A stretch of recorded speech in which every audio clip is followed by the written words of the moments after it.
On a 10 minutes pour apprendre à draguer des robots. Je me présente rapidement, je m'appelle Alexandre, je bosse chez Theodo, qui est une boîte de services dans la tech. Et il y a un an, j'ai fait mon premier projet B2C avec de forts besoins en termes de SEO. Donc en bon élève, j'ai un peu creusé la question. Et le premier constat que j'ai fait, c'est que les 3 premiers résultats de recherche concentrent 60% des clics. Donc ça vaut le coup de s'intéresser au sujet. J'ai poursuivi mes recherches et second constat, plutôt positif, c'est que c'est un domaine qui permet de s'intéresser à plein de sujets de la tech. Par exemple, la performance d'une application web, les différents modes de rendu d'une page web, ou même la sémantique, le bon respect des standards HTML.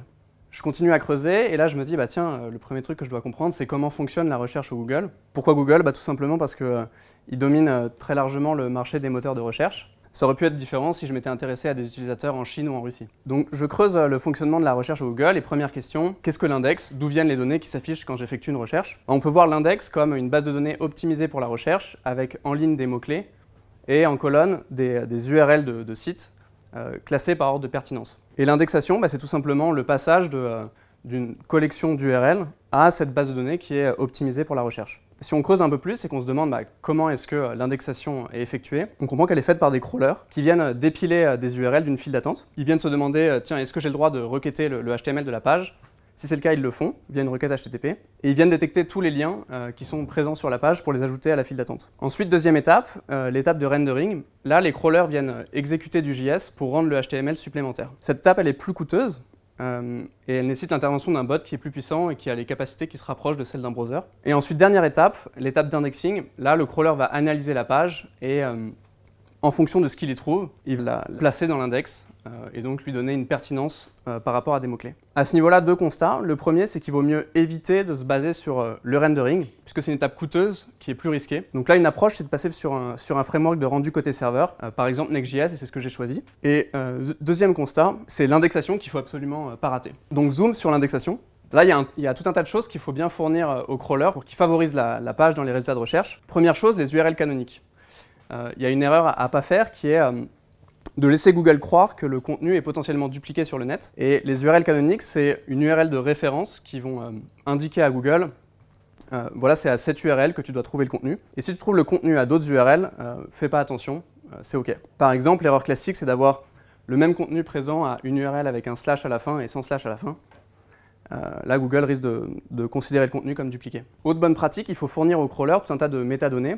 Par exemple, le titre, qui va figurer dans le titre de l'onglet sur Google, mais également la description qui viendra s'afficher sur la page de résultats de recherche. Et là, on peut se poser une question, comment on aurait fait avec une application React, donc une SPA? C'est pas évident parce que dans une SPA, c'est du JavaScript qui vient insérer dans la div avec l'ID root tout le contenu qu'on veut y mettre. Alors là, il faut, avec du JavaScript, venir injecter du contenu dans l'entête du document et donc se baser sur l'étape de rendering qui est coûteuse et risquée. Avec Next, ça se fait très facilement avec le composant NextHead qui permet d'aller mettre n'importe quel contenu dans l'entête du document en quelques lignes. Autre bonne pratique, se conformer aux standards HTML et donc éviter d'avoir, par exemple, plusieurs H1 sur sa page. Là-dessus, ce qui est important, c'est d'intégrer dans ces phases de test le bon respect des standards du web. Et là, ce que j'ai trouvé, comme c'est pas super agréable de tester très régulièrement une page web, vérifier qu'il n'y a pas de double H1 ou un H2 qui descend d'un H3, c'est d'utiliser une extension Chrome qui permet tout de suite d'identifier sur une page toutes les erreurs en termes de HTML. Par exemple là, le fait qu'il manque une description,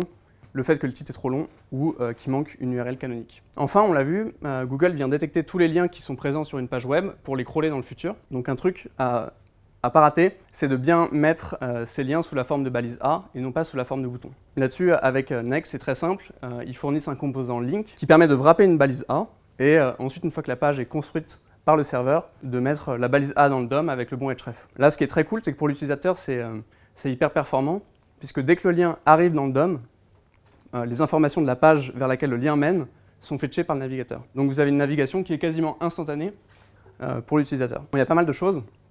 Au point que les gens ont fait un tableau périodique des éléments. On voit là les URL canoniques, les titres H1, H2, les métadonnées. On peut s'intéresser à une dernière chose qui est la performance. Et là, quand on parle de performance avec Next, la première question qui se pose, c'est quel mode de rendu je choisis pour ma page. Next propose 3 modes de rendu principaux. La génération statique, la génération côté serveur, le SSR, et la régénération statique incrémentale, l'ISR. En SSR, qui est le mode de rendu le plus connu, Le HTML est généré à chaque requête de l'utilisateur. Ce n'est pas le mode de rendu le plus performant, puisque à chaque fois qu'un utilisateur va demander une page, le serveur va devoir calculer du HTML. Le deuxième mode de rendu, c'est la génération statique. Là, la page est construite en amont, au moment du build de l'application, et ce sont ces mêmes fichiers statiques qui seront servis à chaque fois qu'un utilisateur demande la page. Et enfin, on a le mode hybride, la régénération statique incrémentale, où là, le HTML va être généré à la première requête, puis caché. Donc, tous les utilisateurs suivants auront la page mise en cache, et on se rapproche du mode de la génération statique.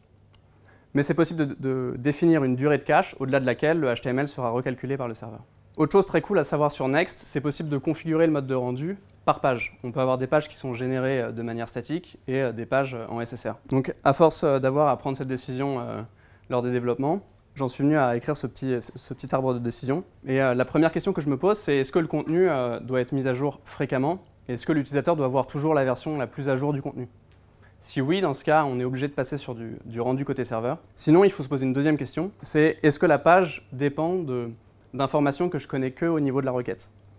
Par exemple, des cookies utilisateurs ou des queries param. Si c'est le cas, encore une fois, il faut faire du rendu côté serveur et construire le HTML à chaque demande. Si ce n'est pas le cas, là, on peut optimiser la perf et faire de la génération statique ou de la régénération statique incrémentale. Et c'est déjà le moment de conclure. S'il y a 3 choses à retenir de ce petit talk, sont les suivantes. Donc la première, c'est que pour la plupart des problématiques de SEO, le framework Next vient apporter une solution. On a vu par exemple les balises aide, les balises liens, il y en a d'autres. Deuxième apprentissage, quand c'est possible, il vaut mieux privilégier la génération statique parce que c'est plus performant. Et si c'est pas possible, on peut se rabattre sur le SSR. Et enfin, dernière chose, c'est important de bien s'outiller. Il y a plein d'outils qui existent sur le net pour optimiser son SEO. Et inclure ces outils dans son cycle de validation de tickets et de développement, ça peut être une bonne pratique. On a vu Meta SEO Inspector, mais il y en a d'autres. Merci beaucoup. Du coup, j'ai une question sur le SEO. Donc voilà, l'objectif, grossièrement, c'est d'être le mieux référencé possible par Google. Ouais. Donc voilà, j'imagine que Google a bien assez techniques précises pour gérer son index. Et à côté de ça, du coup, il y a des techniques qui sont présentées pour mieux correspondre à ces critères-là. Comment ces critères justement sont connus? Est-ce que c'est Google qui lui-même a mis à disposition ces techniques? Est-ce que c'était trouvé un peu par du try and retry? Comment en fait, voilà, ils sont trouvés ces techniques? Très bonne question. Non, c'est connu. Google met à disposition une doc qui s'appelle, c'est sur la Google Search Central. Tu as plein de ressources intéressantes sur le SEO. Tu as aussi des ressources qui te permettent de vulgariser ce contenu parce que c'est un peu aride. Par exemple, un truc qui est super, c'est la doc de Next, donc qui est écrite par Vercel, la boîte qui code le framework. Et eux, ils ont écrit une doc sur le SEO qui permet en plus de l'optimiser en intégrant les bonnes pratiques Next. Donc, tu as quand même pas mal de ressources. Après, il y a quelques petites choses qui sont un peu des boîtes noires. Typiquement, ce que j'ai présenté là, l'étape de rendering, c'est un peu incertain à quel point c'est mauvais de dépendre de cette phase-là. À quel point il faut absolument que tout le HTML soit présent dès le départ, ou est-ce qu'on peut un peu se reposer sur le JavaScript? Au niveau performance technique, sur mobile, est-ce qu'il y a des bons... C'est quoi le score minimum à avoir aujourd'hui, s'il y en a un, quand on utilise, tu sais, Google Speed Insights, etc. Ouais. Parce que je sais que des fois, il y a des gens qui cherchent un score maximum et tout, mais je ne sais pas à quel point c'est utile. Est-ce qu'il n'y a pas un minimum qui fait que c'est bon? Ça le fait. Bah, bonne question. Nous, le standard qu'on se fixe, c'est d'avoir toutes les pages qui chargent en moins de 3 secondes, je crois. C'est ça. Et sinon, d'avoir un score minimum 50 quoi, sur Google, sur Lighthouse en mobile. Et en effet, c'est sur le mobile qu'il vaut mieux se concentrer parce que Google va préférer... En plus, c'est plus dur sur mobile, non, d'avoir un bon score. Ouais, c'est un peu plus dur, ouais. Ouais. Ah bah les capacités de calcul ne sont pas du tout les mêmes que sur un ordinateur. Tu as parlé du coup de Meta SEO Inspector. Sur Next.js, du coup, ce que tu as dit, c'est qu'il injecte le titre et le contenu. Ouais. Parce que, du coup, ce que je me demande comme question, c'est que Meta SEO marche avec tous les frameworks ou ce sera uniquement comme ça pour Next.js ou... Ah, bonne question. Non, je pense qu'avec une application React, ça fonctionne aussi. Si c'est bien fait, parce qu'il y a une manière de faire avec une application React pour injecter les métadonnées telles qu'elles seront détectables par un crawler. J'ai jamais testé avec une application React, mais je pense que ça le fait avec Meta SEO Inspector.